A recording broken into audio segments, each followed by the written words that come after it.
Okay, so hello everyone. BNSS भारतीय नागरिक सुरक्षा संहिता से रिलेटेड एक इम्पॉर्टेंट टॉपिक हम आज यहाँ पर स्टडी करने जा रहे हैं, which belongs to section number just a minute. Yes, section number 6 to section number 17।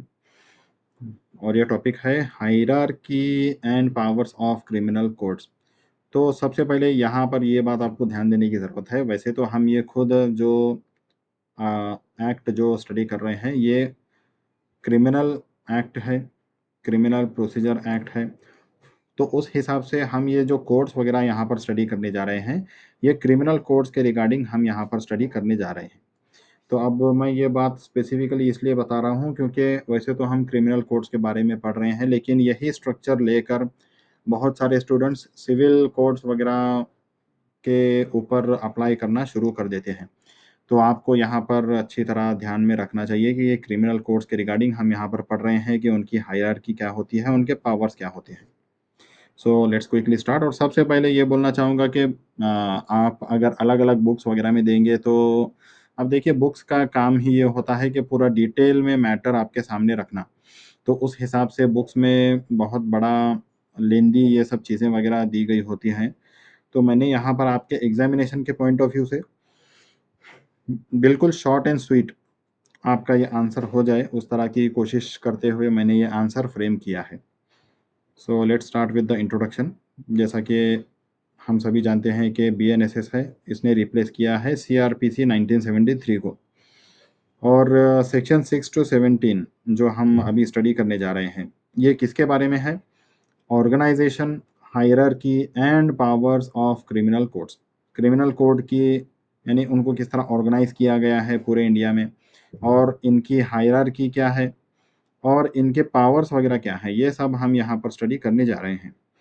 अब इन सेक्शंस के, इन प्रोविजंस के ऑब्जेक्टिव्स क्या हैं जो हम ये स्टडी करने जा रहे हैं, तो हम यहाँ पर ये देख लेते हैं। सबसे पहले clarity of jurisdiction, which court tries which offence. तो कौन सा ऑफेंस कौन सा कोर्ट ट्राई करेगा। ज्यूरिसडिक्शन का मतलब ये है कि एकदम अगर मान लीजिए पेटी ऑफेंसेस हैं, तो पेटी ऑफेंसेस वगैरह के लिए अगर कोई डायरेक्टली सुप्रीम कोर्ट चला गया तो फिर सुप्रीम कोर्ट का तो बिल्कुल टाइम ही बर्बाद हो जाएगा। तो इस वजह से पेटी ऑफेंसेस, पेटी क्रिमिनल ऑफेंसेस वगैरह जो होंगे, वो सुप्रीम कोर्ट, हाई कोर्ट जैसे कोर्ट्स वगैरह में डील नहीं होते, बल्कि लोअर कोर्ट्स में डील होते हैं। बोलने का मतलब यह है कि ज्यूरिसडिक्शन के रिगार्डिंग हमें क्लैरिटी मिलती है कि कौन सा केस कहाँ जाएगा। Smooth distribution of work. तो देखिए, जिस तरह हम सभी जानते हैं कि supreme court is the top most, उसके बाद हाई कोर्ट्स बनाए गए हैं उसके अंडर, और इसके बाद भी बहुत सारे लोअर कोर्ट्स वगैरह पर डिस्ट्रीब्यूशन होता है। तो ये स्मूथ डिस्ट्रीब्यूशन ऑफ वर्क। तो इस तरह ये जो डिस्ट्रीब्यूशन, ये जो हायरार्किकल सिस्टम है, इसका बेनिफिट क्या है? डिस्ट्रीब्यूशन ऑफ वर्क, ताकि अगर वर्क डिस्ट्रीब्यूट होगा तो फिर इससे स्पीडी जस्टिस मिलने में और भी आसानी होगी। Next, checks and balances between courts. Checks and balances का मीनिंग क्या है? तो देखिए, वही मान लीजिए अगर किसी सेशन कोर्ट में एससी एससी सेशन, इस तरह हम इसका शॉर्ट फॉर्म लेते हैं, मान लीजिए। तो सेशन कोर्ट में जो है, अगर कोई पर्टिकुलर जजमेंट अगर पास होता है, बट जो जिसके फेवर में जजमेंट वगैरह आया है, या इन शॉर्ट बोलने का मतलब ये कि दोनों में से कोई भी एक पार्टी अगर इस पर्टिकुलर जजमेंट से अगर सेटिस्फाइड नहीं है, तो वो क्या कर सकती है? वो हाई कोर्ट में अपील कर सकती है। और अगर दोनों में से एक पार्टी अगेन इस हाई कोर्ट के जजमेंट से भी अगर अग्रीड नहीं है, सेटिस्फाइड नहीं है, तो वो क्या कर सकती है? वो सुप्रीम कोर्ट को अपील कर सकती है। तो इस तरह रेक्टिफिकेशन होगा। मतलब अगर अनफॉर्चुनेटली सेशन कोर्ट के मजिस्ट्रेट्स वगैरह के द्वारा, सेशन कोर्ट के जजेस को के द्वारा अगर मिस्टेक हुई है, तो इस तरह की हायरार्की की वजह से क्या होगा? वो जस्टिस और भी जजमेंट जो है और भी उसको एक्यूरेट बनाया जाएगा या फिर करेक्ट किया जाएगा। तो इस सिस्टम को बोलते हैं, यानी इस प्रोसेस को बोलते हैं checks and balances between courts. Courts के बीच में चेक्स एंड और बैलेंसेस वगैरह बरकरार बनाए रखना। स्पीडी एंड एफिशिएंट जस्टिस, ये तो मैंने अभी आपको बोल दिया कि जिस तरह ये पूरा सिस्टम, क्रिमिनल कोर्ट्स का जो ये सिस्टम है जिस तरह डिस्ट्रीब्यूटेड है, उसकी वजह से क्या होता है, वर्कलोड डिस्ट्रीब्यूटेड होता है, जिसकी वजह से स्पीडी जस्टिस वगैरह इंश्योर किया जा सकता है, और ये एक बिल्कुल एफिशिएंट जस्टिस सिस्टम है। इसके बाद हम डायरेक्टली स्टार्ट करते हैं सेक्शन 6 से। सेक्शन 6 किसके बारे में है, क्लासेस ऑफ क्रिमिनल कोड्स। तो क्रिमिनल कोड्स के क्या क्या क्लासेस, यानी किन क्लासेस में उनको क्लासिफाई किया गया है। 4 मेन क्लासेस हैं in this regard. 4 classes, main classes कौन कौन से हैं। सबसे पहले court of session, sessions court जिसको हम बोलते हैं। उसके बाद judicial magistrate first class, JMFC जिसको इन शॉर्ट बोलते हैं, judicial magistrate of first class. उसके बाद judicial magistrates of second class, JMSC इसको इन शॉर्ट बोलते हैं। और ये जुडिशियल मजिस्ट्रेट जो फर्स्ट क्लास होते हैं, ये ही इंक्लूड करते हैं चीफ जुडिशियल मजिस्ट्रेट जो होते हैं। तो ये इंक्लूडेड होते हैं। अब ये किस तरह इंक्लूडेड होते हैं वो हम नीचे डिटेल में स्टडी करने वाले हैं। फिर इसके अलावा एग्जीक्यूटिव मजिस्ट्रेट्स, तो एग्जीक्यूटिव मजिस्ट्रेट्स वगैरह भी क्या होते हैं, इनकी क्या क्या रिस्पॉन्सिबिलिटीज़ होती है। तो बेसिकली मैं ये बोलना चाहता था कि ये क्रिमिनल कोड्स वगैरह होते हैं, ये 4 केस क्लासेस हम इसको बोलेंगे, इसमें क्लासिफाइड हैं। अब इसके अलावा also high courts, supreme court क्या करते हैं, सुपरवाइज करते हैं और अपील्स वगैरह को हियर करते हैं। तो ये सुपरवाइज करना इस पूरे जस्टिस सिस्टम को। और इसके अलावा अपील्स वगैरह जो भी होते हैं इन लोअर कोर्ट्स में, तो अगर जैसा मैंने आपको बोला कि अगर दोनों में से कोई एक पार्टी भी अगर सेटिस्फाइड नहीं है तो वो क्या कर सकती है, अपील कर सकती है। तो आप ये 4 टाइप्स वगैरह देखने के बाद आप सोच रहे थे शायद कि सुप्रीम कोर्ट हाई कोर्ट कहाँ चला गया, तो वो यहाँ पर हमने उसके बारे में भी मेंशन कर दिया। अब देखिए फॉर एग्जांपल जो ज्यूरिसडिक्शन के रिगार्डिंग हम यहाँ देख रहे थे और मैं आपको एक्सप्लेन कर रहा था कि कौन सा केस कहाँ जाएगा, तो उसके रिगार्डिंग एक छोटा सा एग्जांपल भी हम यहाँ पर देख सकते हैं कि अगर मान लीजिए मर्डर का केस है। मर्डर जो है कोई छोटा मोटा ऑफेंस तो है नहीं, it's a heinous crime, senior मतलब सिंसियर ऑफेंस है वो। तो फिर ऐसी सिचुएशन में वो जाएगा सेशंस कोर्ट के पास इनिशियली। वो जो है JM judicial magistrate second class वगैरह के पास नहीं जाएगा, बल्कि डायरेक्टली जाएगा सेशंस कोर्ट के पास। क्यों, क्योंकि ये हीनस क्राइम है। उसी तरह पेटी थेफ्ट अगर होंगे, मतलब मामूली छोटी मोटी चोरी वगैरह, तो ऐसी सिचुएशन में ये जाएगा जुडिशियल मजिस्ट्रेट सेकंड क्लास, जेएमएससी के पास। तो इस तरह सेक्शन 6 हमें कन्वे करता है क्लासेस ऑफ क्रिमिनल कोड्स के रिगार्डिंग। आई होप कि ये सेक्शन आपको अच्छी तरह समझ में आया होगा। Next is section 7। अब सेक्शन 7 किस बारे में है, टेरिटोरियल डिवीजन के कोर्ट्स वगैरह को किस तरह on the basis of territory, on the basis of territory, territorial division courts को जो है किस तरह डिवाइड किया गया है। तो हम ये यहाँ पर देखते हैं, बहुत सिंपल सेक्शंस हैं ये सभी। States divided into sessions division by state government. तो स्टेट गवर्नमेंट क्या करती है, स्टेट्स को डिवाइड करती है किसमें, सेशंस डिवीजन, यानी एक स्टेट में मल्टीपल डिविजन्स, यानी स्टेट में जो डिविजन्स वगैरह बनाए गए होते हैं उनको बोला जाता है सेशंस। और ये स्टेट गवर्नमेंट जो है खुद अपनी तरफ से नहीं कर सकती, उसको जो है हाई कोर्ट का कंसल्टेशन लेना होगा। तो इस तरह सेशंस वगैरह बनाए जाते हैं। और ईच ईयर जो डिवीजन होता है, ये ईच सेशन वगैरह जो होता है, may have one or more districts। तो देखिए based on the population and all other things, एक सेशन में मान लीजिए कभी कभी जो है एक ही डिस्ट्रिक्ट हो सकता है, या फिर मोर देन वन डिस्ट्रिक्ट वगैरह भी हो सकते हैं। तो इस तरह एक सेशन बनता है। अब उसके बाद इस सेशन के भी क्या होते हैं, सब डिविजन्स वगैरह होते हैं जो हम यहाँ पर स्टडी करने वाले हैं। अब सब divisions created for convenience, convenience के लिए ये बनाए जाते हैं। क्योंकि देखिए मान लीजिए अगर कोई डिस्ट्रिक्ट जो है बहुत छोटा है, सेशन सेशन लेंगे हम ताकि आप अच्छी तरह आपको समझ में आ जाए। कोई सेशन वगैरह जो है अगर बहुत छोटा है तो फिर एक ही डिस्ट्रिक्ट के बेसिस पर वो सेशन बन जाएगा। लेकिन जहाँ पर अगर मान लीजिए कोई सेशन अगर बड़ा है, तो वहाँ पर सब डिविजन्स वगैरह और भी बनाए जाएंगे। क्यों? क्योंकि ये सेशन बड़ा है। अब इसका पर्पस क्या है? Helps decide jurisdiction of courts over offences. तो अगेन ज्यूरिसडिक्शन की बात भी यहाँ पर आई है कि इसकी वजह से भी, इस पूरे डिवीजन की वजह से क्या होता है, हमें ज्यूरिसडिक्शन को अंडरस्टैंड करना ईजी होता है। तो ये हो गया सेक्शन 7 जो था टेरिटोरियल डिवीजन, यानी टेरिटरी के बेसिस पे किस तरह कोर्ट्स डिवाइडेड हैं। अब इसके बाद हम ईच एंड एवरी कोर्ट के बारे में इन डिटेल पढ़ते हैं। तो section 8 talks about court of session. Sessions court के बारे में सेक्शन 8 बात करता है। Established in every sessions division, हर एक सेशन की डिवीजन में क्या होता है, कोर्ट ऑफ सेशन को एस्टैब्लिश किया जाता है। प्रिसाइडेड बाय सेशंस जज, और ये सेशन जज का, कोर्ट ऑफ सेशन का जो जज होता है उसको क्या बोलते हैं, सेशंस जज। असिस्टेड बाय एडिशनल और असिस्टेंट सेशंस जजेस। अब देखिए, एक होता है एडिशनल सेशंस जज और एक होता है असिस्टेंट सेशंस जज। तो अब मसला ये है, प्रॉब्लम ये है कि बहुत सारे लोग जो है एडिशनल सेशंस जज और असिस्टेंट सेशंस जज दोनों को एक ही मान लेते हैं, तो वैसे नहीं है।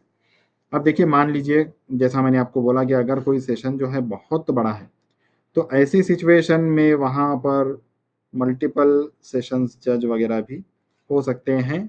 यानी मल्टीपल सेशन जज नहीं बोलेंगे हम इसको, यानी सेशन जज तो एक ही होगा, उसके साथ साथ एडिशनल सेशन जज वगैरह भी वहाँ पर होंगे, या फिर एक से ज़्यादा, दो तीन, depending upon that locality and area etcetera. तो अब इनका दोनों का पावर, जो सेशन जज और एडिशनल सेशन जज जो होता है, तो दोनों का पावर जो है सेम होता है। सिर्फ एक फ़र्क होता है, वो फ़र्क ये होता है कि सेशंस जज के पास ये पावर होता है कि कौन सा केस जो है वन सेशन जज, वन एडिशनल सेशन जज के पास से दूसरे एडिशनल सेशन जज के पास ट्रांसफ़र होगा। यानी एडमिनिस्ट्रेटिव, इन शॉर्ट जो हम बोलेंगे, ये एडमिनिस्ट्रेटिव पावर सब के सब यानी सेशंस से रिलेटेड सेशन जज के पास होते हैं। इसको छोड़कर पूरे के पूरे पावर्स सेशन जज और एडिशनल सेशन जज दोनों के सेम होते हैं। असिस्टेंट सेशन जज की जहाँ तक बात है, असिस्टेंट सेशन जज के पास लिमिटेड पावर्स होते हैं एज कंपेयर टू सेशन जज एंड एडिशनल सेशन जज। तो आई होप कि ये, यानी असिस्टेंट सेशन जज जो है असिस्ट करने के लिए, इसके नाम पर से ही हमें पता चलता है, अगर कहीं पे वर्कलोड वगैरह बहुत ज़्यादा है और वहाँ पर असिस्टेंट सेशन जज की रिक्वायरमेंट है, तो वहाँ पर असिस्टेंट सेशन जज वगैरह होते हैं। तो आई होप कि ये दोनों का क्या क्या डिफरेंस है आपको अच्छी तरह समझ में आया होगा। अब जहाँ तक पावर्स की बात है, तो इनको क्या क्या एम्पावरमेंट मिला है, किनको, कोर्ट्स ऑफ सेशन को। तो सबसे पहले ट्राई सीरियस ऑफेंसेस, जैसा मैंने आपको बोला कि सीरियस ऑफेंसेस वगैरह जो जो भी होते हैं, जैसा कि मर्डर हो गया, रेप हो गया, डेकॉइटी वगैरह हो गया, तो ये क्या है, बिल्कुल सीरियस ऑफेंसेस हैं। तो ऐसे ऑफेंसेस वगैरह को ट्राई करने का पावर है कोर्ट ऑफ सेशन के पास। ये वहीं पर आप नीचे जब पढ़ेंगे, मैं अभी आपको बता दूं कि मान लीजिए जेएमएफसी है या जेएमएससी है, तो ये इतने डेंजर मामले वगैरह हैंडल करने का पावर उनको नहीं होता। तो आप इसकी यानी superiority as compare to the lower courts आप इमेजिन कर सकते हैं। Apart from this, can impose life imprisonment और डेथ पेनल्टी। तो देखिए, ये सेशंस जज जो सेशंस कोर्ट वगैरह होते हैं, ये लाइफ इम्प्रिजनमेंट हो या डेथ पेनल्टी वगैरह भी किसी पर्टिकुलर केस में अगर अवॉर्ड करना हो तो वो भी अवॉर्ड कर सकते हैं, इम्पोज कर सकते हैं। लेकिन ये सेशंस जज वगैरह जो होते हैं, इनको हाई कोर्ट से कंफर्मेशन लेना होगा। जैसा कि इंदिरा गांधी असैसिनेशन का जो केस है, उसमें क्या हुआ था, सेशंस लेवल पर ही, कोर्ट ऑफ सेशन के द्वारा ही सबसे पहले डेथ पेनल्टी वगैरह दी गई थी। बोलने का मतलब ये है कि सेशंस जज वगैरह को भी डेथ पेनल्टी अवॉर्ड करने का, इम्पोज करने का या लाइफ इम्प्रिजनमेंट वगैरह इम्पोज करने का अधिकार है।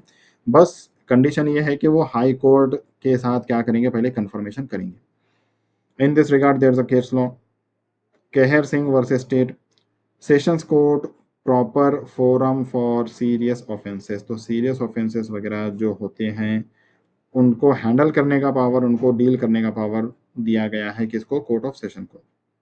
तो आई होप कि ये सेक्शन 8 आपको अच्छी तरह क्लियर हुआ होगा।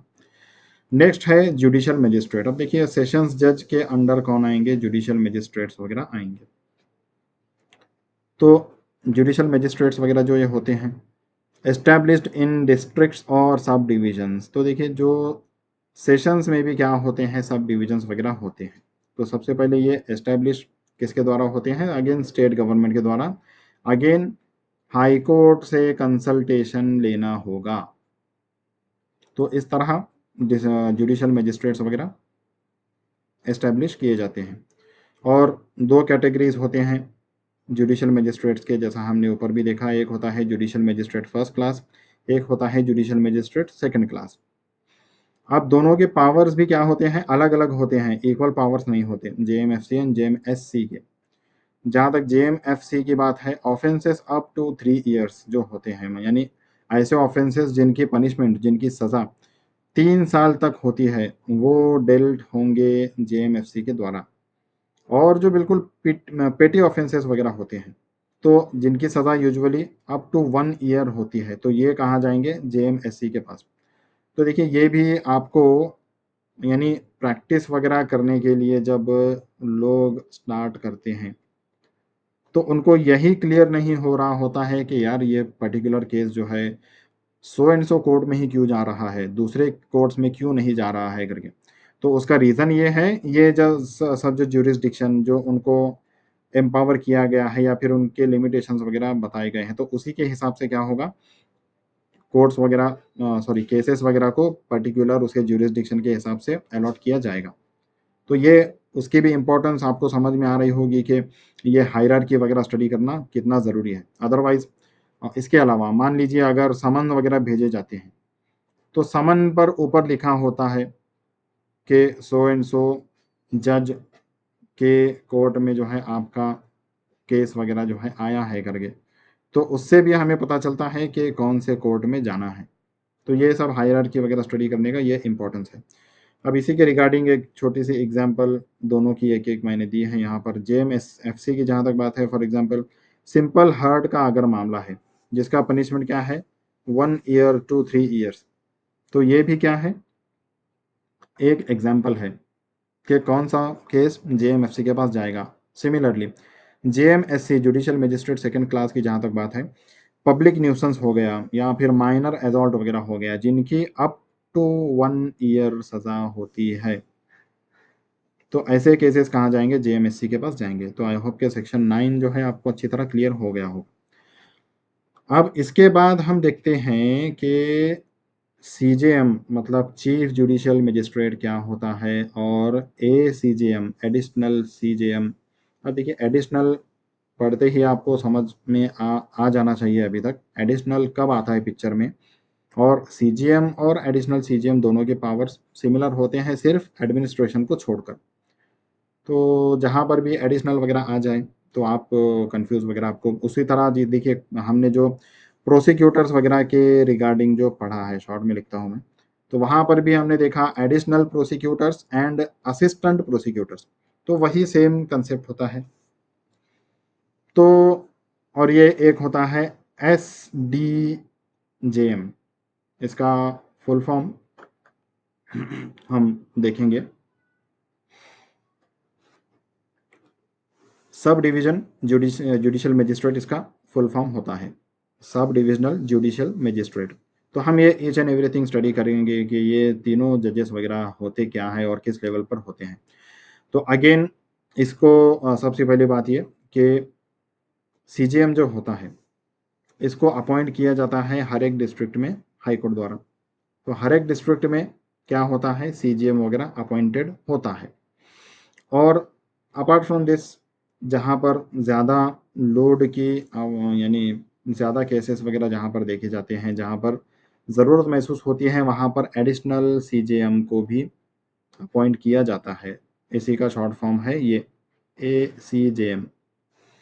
Now SDJM sub divisional judicial magistrate जो होता है, ये सब डिविजन्स के लिए, देखिए यहाँ भी क्या है, डिस्ट्रिक्ट इतना अगर बड़ा है मान लीजिए कि उसके भी सब डिविजन्स वगैरह के हिसाब से और भी किसकी ज़रूरत है, और भी उस लेवल पर भी सब डिविजन्स वगैरह के केसेस डील करने के लिए भी अगर ज़रूरत पड़ रही है, तो ऐसी सिचुएशन में अब देखिए जो एडिशनल सीजीएम वगैरह होते हैं वो तो सब डिवीज़न वगैरह पर जाकर वहाँ पर भी केसेस वगैरह हैंडल करना, ये उनके ज्यूरिसडिक्शन के हिसाब से ठीक नहीं होता। क्यों? क्योंकि सीजीएम और एडिशनल सीजीएम का जो रिस्पॉन्सिबिलिटीज़ वगैरह होती हैं वो हायर होती हैं, और वो सब डिवीज़न में जाकर यानी उनके लेवल से कम वाले केसेस वगैरह हैंडल करना उनके लिए ठीक नहीं होता। तो ऐसी सिचुएशन में क्या होता है, जेएमएफसी जो होते हैं, जुडिशियल मजिस्ट्रेट फर्स्ट क्लास, उनको ही क्या किया जाता है, डिफरेंट एरियाज़ के एसडीजेएम यानी सब डिविजनल जुडिशियल मजिस्ट्रेट के तौर पर अपॉइंट किया जाता है। अब इनका रोल क्या है? इनका रोल ये है, सबसे पहले सीजीएम सुपरवाइजेस मजिस्ट्रेट इन डिस्ट्रिक्ट। तो डिस्ट्रिक्ट में जो जो भी मजिस्ट्रेट्स वगैरह होते हैं, जुडिशियल मजिस्ट्रेट फर्स्ट क्लास हो गया, जुडिशियल मजिस्ट्रेट सेकंड क्लास हो गया, एटसेट्रा, तो ये इनको सुपरवाइज करना सीजीएम का काम होता है। Apart from this, hears cases not exclusively triable by sessions court. तो ऐसे केसेस जो एक्सक्लूसिवली जो है सिर्फ सेशंस कोर्ट वगैरह के द्वारा ही डील किया जाना ज़रूरी नहीं है, तो ऐसे केसेस को ये सीजीएम वगैरह भी क्या कर सकता है, डील कर सकता है ऐसे केसेस के साथ। तो ये हमने देखा सीजीएम क्या होता है, एसीजीएम क्या होता है, और एसडीजेएम क्या होता है। आई होप के सेक्शन 10 आपको अच्छी तरह समझ में आया होगा। अब इसके बाद बहुत यानी मेन कंसेप्ट वगैरह तो यहीं पर थे, इसके बाद बिल्कुल इजी सेक्शंस वगैरह हैं। सेक्शन 11 किसके बारे में है? स्पेशल जुडिशियल मजिस्ट्रेट के बारे में। तो देखिए, स्पेशल से हमें पता चलता है कि यहाँ पर स्पेशल टाइप के केसेस यानी स्पेशल टैलेंट से रिलेटेड केसेस को डील करने की बात हो रही है। जैसा कि सबसे पहले हम ये एग्जाम्पल देख लेते हैं। इस एग्जाम्पल में स्पेशल मजिस्ट्रेट्स फॉर ट्रैफिक और साइबर क्राइम इन मेट्रो सिटीज़। तो मेट्रो सिटीज़ में मान लीजिए या तो ट्रैफिक हो गया या जैसे कि साइबर क्राइम वगैरह आप देख सकते हैं। तो साइबर क्राइम के जो केसेस होते हैं, ऑब्वियसली ये थोड़ा सा हट कर फील्ड है, टेक्निकलिटीज़ इसमें होती हैं।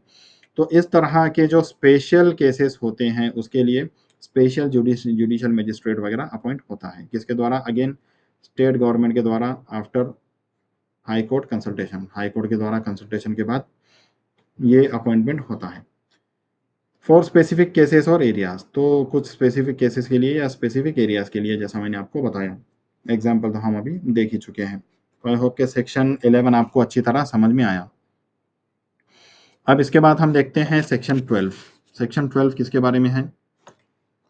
सेक्शन 12 है लोकल ज्यूरिसडिक्शन ऑफ मजिस्ट्रेट्स। तो देखिए, मजिस्ट्रेट्स वगैरह की लोकल लेवल पर क्या क्या ज्यूरिसडिक्शंस वगैरह होती हैं। अब ये बात करता है ज्यूरिसडिक्शन के बारे में ये particular section. CJM decides jurisdiction of magistrates. तो जो जो भी मजिस्ट्रेट्स वगैरह हैं, जेएमएफसी वगैरह हो गए, जेएमएससी वगैरह हो गए, तो इनके क्या क्या ज्यूरिसडिक्शंस वगैरह होंगे, यानी एक तरह से एडमिनिस्ट्रेशन का काम होता है इनके ज्यूरिसडिक्शन वगैरह डिसाइड करना इन मजिस्ट्रेट्स के। और नॉर्मली ये जो मजिस्ट्रेट के ज्यूरिसडिक्शंस वगैरह जो होते हैं, ज्यूरिसडिक्शन कवर्स होल डिस्ट्रिक्ट। तो नॉर्मली यूजुअली जो है पूरा एक डिस्ट्रिक्ट वगैरह ही क्या होता है, उनका ज्यूरिसडिक्शन होता है। किसका? इन मजिस्ट्रेट्स का। तो यही बात बताई गई है सेक्शन 12 में, which is regarding local jurisdiction of magistrates. Next, इसके बाद सेक्शन 13, सब ऑर्डिनेशन ऑफ जुडिशियल मजिस्ट्रेट। तो जुडिशियल मजिस्ट्रेट के सब ऑर्डिनेट के तौर पर किसको डील किया जाएगा, यानी सबसे पहले सीजीएम इज सब ऑर्डिनेट टू सेशन जज। तो जहां तक देखिए सेशन जज की बात है, सेशन जज के सब ऑर्डिनेट के तौर पर सीजीएम खुद क्या करेंगे, एक्ट करेंगे। और उसी तरह जो सीजीएम होंगे, सीजीएम के सब ऑर्डिनेट के तौर पे कौन एक्ट करेंगे? JMFC, JMSC, judicial magistrate first class and judicial magistrate second class are subordinate to CJM. तो यहाँ पे हमें सबऑर्डिनेशन ऑफ मजिस्ट्रेट्स वगैरह इसके बारे में पढ़ने मिलता है, समझने मिलता है सेक्शन 13 में। सीजीएम कैन डिस्ट्रीब्यूट और री एलोकेट केसेस अमंग मजिस्ट्रेट्स। तो देखिए, ये जिस तरह मैंने आपको अभी थोड़ी देर पहले भी बोला कि एडमिनिस्ट्रेटिव पावर्स वगैरह थोड़े से जहाँ तक मजिस्ट्रेट्स की बात है, judicial magistrate, first class judicial magistrate, second class वगैरह, तो कौन से केसेस वगैरह किसको डिस्ट्रीब्यूट करना है, या फिर रीअलोकेशन केस एक जज से दूसरे जज के पास, मजिस्ट्रेट के पास वगैरह अगर ट्रांसफ़र करने की ज़रूरत पड़ रही है तो फिर रीअलोकेशन, तो ये सब चीज़ें वगैरह कौन डील करता है, ये सब चीज़ों से सीजेएम डील करता है। तो यहाँ तक हमने देखा सेक्शन नंबर 6 टू 13। अब सेक्शन नंबर 14 टू 17 वगैरह, ये उतना मतलब कुछ difficult cases, difficult sections, section 6 to 13, section 14 to 17। तो हम अभी यहाँ पर सेक्शन 14 टू 17 को एक साथ स्टडी करने वाले हैं। तो सबसे पहले सेक्शन नंबर 14 टू 17 है किसके बारे में, ये है एग्जीक्यूटिव मजिस्ट्रेट्स के बारे में। तो देखिए यहाँ जुडिशियल मजिस्ट्रेट नहीं बल्कि एग्जीक्यूटिव मजिस्ट्रेट की बात हो रही है। आई होप कि आपको जुडिशरी एग्जीक्यूशन और जो judicial legislature, judiciary execution and legislation वगैरह सबका डिफरेंस वगैरह अच्छी तरह पता होगा। तो यहाँ पर जो बात हो रही है एग्जीक्यूटिव मजिस्ट्रेट की बात हो रही है। सेक्शन 14 ये कन्वे करता है कि स्टेट गवर्नमेंट अपॉइंट करेंगे किसको, एग्जीक्यूटिव मजिस्ट्रेट्स वगैरह को हर एक डिस्ट्रिक्ट में। और जैसा कि हर एक डिस्ट्रिक्ट का वही मतलब कि वन इज डिस्ट्रिक्ट मजिस्ट्रेट और डिस्ट्रिक्ट मजिस्ट्रेट वगैरह एक होता है। तो एग्जीक्यूटिव मजिस्ट्रेट्स वगैरह को कौन अपॉइंट करता है, स्टेट गवर्नमेंट अपॉइंट करता है। और जस्ट अ मिनट,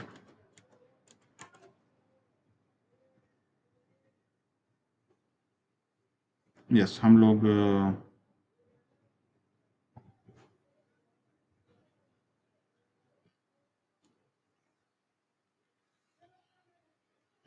तो हम लोग जो है एग्जीक्यूटिव मजिस्ट्रेट्स वगैरह से डील कर रहे थे। तो होता क्या है, जो एग्जीक्यूटिव मजिस्ट्रेट्स वगैरह होते हैं, तो ये जैसा मैंने आपको बोला कि सुप्रीम सॉरी स्टेट गवर्नमेंट के द्वारा अपॉइंट होते हैं हर एक डिस्ट्रिक्ट में।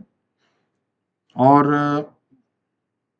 उन्हीं में से ये जितने भी एग्जीक्यूटिव मजिस्ट्रेट्स वगैरह होते हैं, उन्हीं में से एक क्या होता है, ये डिस्ट्रिक्ट मजिस्ट्रेट वगैरह होता है, डीएम जिसको बोलते हैं इन शॉर्ट। सेक्शन 15 किसकी बात करता है, appointment of special executive magistrate. तो देखिए स्पेशल का वर्ड आ जाने के बाद आपको समझ जाना चाहिए, जैसा मैंने ऊपर भी आपको इसके रिलेटेड एक्सप्लेन किया, कि कुछ पर्टिकुलर पर्पसेस या एरियाज के हिसाब से जब एग्जीक्यूटिव मजिस्ट्रेट्स वगैरह अपॉइंट किए जाते हैं तो फिर उसको बोला जाता है स्पेशल एग्जीक्यूटिव मजिस्ट्रेट। तो बस सेक्शन 15 जो है इसी के बारे में बताता है। अगर तो किसी पर्टिकुलर पर्पस, किसी पर्टिकुलर एरिया के तहत अगर स्पेशल एग्जीक्यूटिव मजिस्ट्रेट वगैरह अपॉइंट किया जाता है तो उसको बोला जाता है यानी स्पेशल एग्जीक्यूटिव मजिस्ट्रेट। सेक्शन 16 बात करता है इस एग्जीक्यूटिव मजिस्ट्रेट के ज्यूरिसडिक्शन के रिगार्डिंग, और उसका ज्यूरिसडिक्शन क्या होता है, बस लोकल ज्यूरिसडिक्शन होता है डिस्ट्रिक्ट लेवल पर। सबऑर्डिनेशन, अगेन जैसा हमने ऊपर अभी सबऑर्डिनेशन के रिगार्डिंग देखा कि जुडिशियल मजिस्ट्रेट्स वगैरह के सबऑर्डिनेट कौन होंगे, उसी तरह एग्जीक्यूटिव मजिस्ट्रेट्स की जहाँ तक बात है, all executive magistrates under DM. तो डिस्ट्रिक्ट मजिस्ट्रेट के अंडर जितने भी मजिस्ट्रेट्स वगैरह होते हैं वो क्या होंगे, सबऑर्डिनेट वगैरह होंगे। डीएम जो होता है वो स्टेट गवर्नमेंट के अंडर होता है, ये तो कॉमन सेंस की बात है। तो ये सेक्शन 17 सबऑर्डिनेशन के बारे में हमें बताता है। तो सभी जो एग्जीक्यूटिव मजिस्ट्रेट्स वगैरह होते हैं वो डिस्ट्रिक्ट मजिस्ट्रेट्स के अंडर होते हैं, और जो डिस्ट्रिक्ट मजिस्ट्रेट जो होता है वो स्टेट गवर्नमेंट्स वगैरह के अंडर होते हैं। तो आई होप कि ये बात आपको अच्छी तरह समझ में आ गई होगी। अब इसके बाद हम देखते हैं कि फंक्शंस क्या क्या हैं किसके, एग्जीक्यूटिव मजिस्ट्रेट्स के। मेंटेन पब्लिक ऑर्डर वगैरह को मेंटेन करना, लॉ एंड ऑर्डर को मेंटेन करना। इसके अलावा प्रिवेंटिव मेजर्स यानी सिक्योरिटी जैसे, यानी सिक्योरिटी को भी क्या करना, बराबर पीस वगैरह मेंटेन करने के साथ साथ सिक्योरिटी का भी ख्याल रखना। और इसके सिक्योरिटी एस्टैब्लिश करने के लिए जो जो भी प्रिवेंटिव मेजर्स वगैरह होते हैं उसको भी उसका भी ध्यान रखना, उसके रिगार्डिंग भी मेजर्स वगैरह लेना, ये भी एक फंक्शन होता है एग्जीक्यूटिव मजिस्ट्रेट का।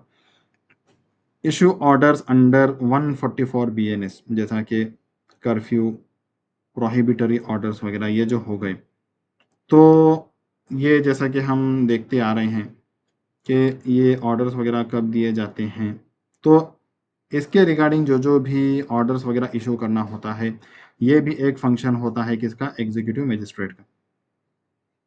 Example, during communal violence DM imposes section 144 restrict unlawful assembly, यानी 144 से सेक्शन 144 ऑफ बीएनएसएस की जहाँ तक बात है, कम्युनल वायलेंस के बीच में, कम्युनल वायलेंस के टाइम पे, तो अनलॉफुल असेंबली वगैरह को जो क्या किया जाता है, बिल्कुल रिस्ट्रिक्ट किया जाता है कि कोई भी अनलॉफुली असेंबल नहीं होगा।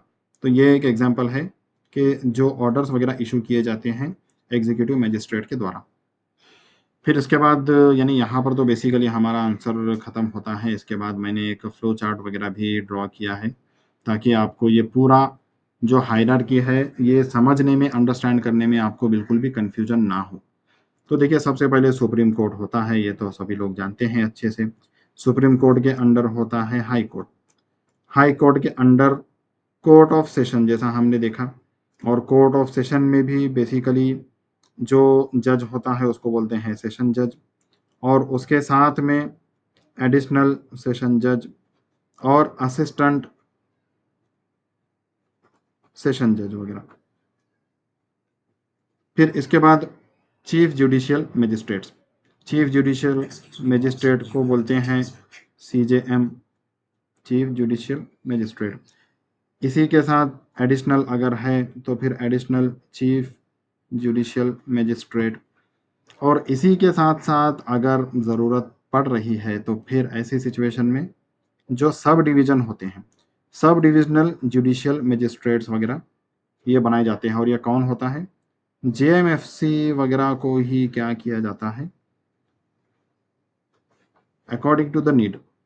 अगर सब डिवीज़न में वहाँ पर नेसेसिटी है तो फिर जेएमएफसी को ही सब डिविजनल जुडिशियल मजिस्ट्रेट वगैरह बनाया जाता है।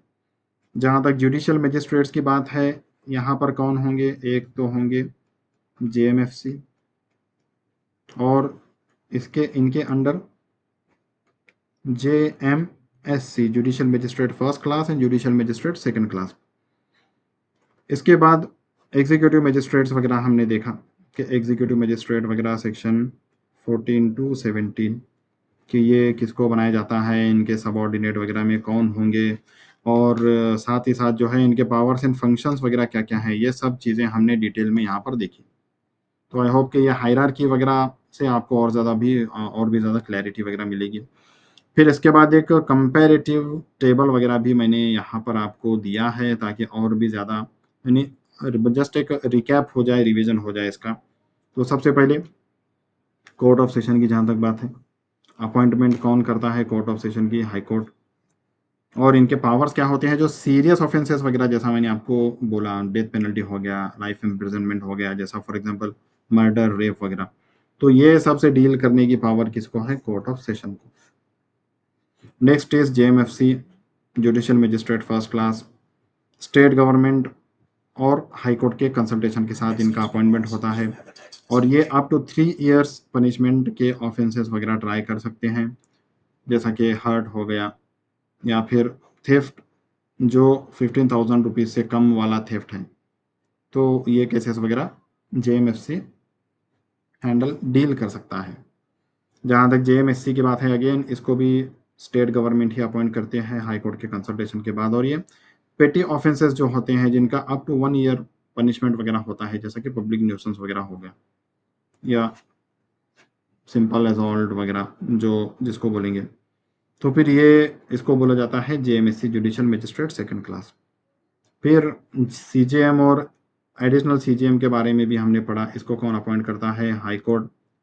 और सुपरविजन करना, वाइडर ज्यूरिसडिक्शन वगैरह इनका ज्यूरिसडिक्शन होता है। और सुपरवाइज करना, किसको सुपरवाइज करना, जो भी जुडिशियल मजिस्ट्रेट्स वगैरह होते हैं उनको सुपरवाइज करना, जैसा कि cases not triable by sessions, यानी ऐसे केसेस जो एक्सक्लूसिवली सेशंस कोर्ट के द्वारा ज़रूरी नहीं है कि ट्रायबल हों, तो वैसे केसेस को डील करना सीजेएम या एडिशनल सीजेएम का काम होता है।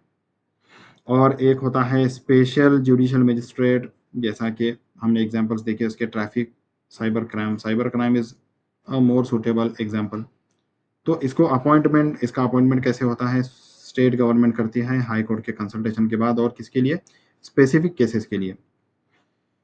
फिर इसके बाद एग्जीक्यूटिव मजिस्ट्रेट्स के बारे में भी हमने देखा, इसको कौन अपॉइंट करता है, स्टेट गवर्नमेंट अपॉइंट करते हैं। और इनका फंक्शन क्या होता है, पावर वगैरह, ये प्रिवेंटिव मेजर्स वगैरह लेना और एडमिनिस्ट्रेटिव पावर्स वगैरह।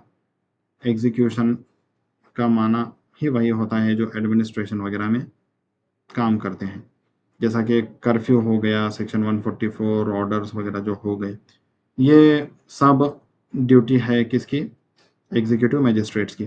तो आई होप कि ये थोड़ा सा रिवीजन भी आपको ठीक से हो गया। अब इसके बाद कुछ केस लॉज वगैरह हम देखते हैं, और केस लॉज के बाद तो कुछ है ही नहीं, बस ये क्विक रिवीजन के लिए मैंने ये सभी सेक्शंस वगैरह यहाँ पर एक बार लिख दिए हैं। ये इस तरह आपको एग्जाम में लिखने की ज़रूरत नहीं है, बस आपके क्विक रिवीजन के लिए मैंने ये सेक्शंस वगैरह यहाँ पर दिए हैं। केस लॉज में सबसे पहले कहर सिंह का केस लॉ जो ऊपर हम देख चुके हैं, जिसमें ये बोला गया है कि सेशंस कोर्ट के पास पावर होता है, यानी एक ये प्रॉपर फोरम है किसके लिए, सीरियस ऑफेंसेस वगैरह जो जो भी होते हैं उसके लिए। Next case is Krishna versus state of Kerala. इस केस में क्या हुआ था, हायरार्की एंड सब ऑर्डिनेशन ऑफ मजिस्ट्रेट्स क्लेरिफाइड। तो ये हायरार्की भी क्लेरिफाई की गई इसमें, और सब ऑर्डिनेशन जो हमने ऊपर देखा है किसका, मजिस्ट्रेट्स का, तो इस पर्टिकुलर केस में इसको भी क्लेरिफाई किया गया। और मधु लीमे वर्सेस एसडीएम, इस पर्टिकुलर केस में क्या बात हुई थी जो एग्जीक्यूटिव मजिस्ट्रेट्स के प्रिवेंटिव पावर्स, प्रिवेंटिव मेजर्स वगैरह लेने का जो पावर वगैरह दिया गया है एग्जीक्यूटिव मजिस्ट्रेट्स को, विच इज़ अंडर सेक्शन 144, तो इसको जो है इसकी कॉन्स्टिट्यूशनैलिटी को चैलेंज किया गया था, और कोर्ट ने इसकी कॉन्स्टिट्यूशनैलिटी को अपहेल्ड किया। तो आई होप कि ये पर्टिकुलर टॉपिक आपको अच्छे से समझ में आया होगा। तो ये वैसे तो बहुत दिखने में जो है मुश्किल टॉपिक दिखता है, लेकिन आई होप कि मैं थोड़ा सा आपको सिंप्लीफाई करने में कामयाब रहा हूँ। सो आई होप कि ये टॉपिक आपको अच्छे से समझ में आया होगा। Thank you so much.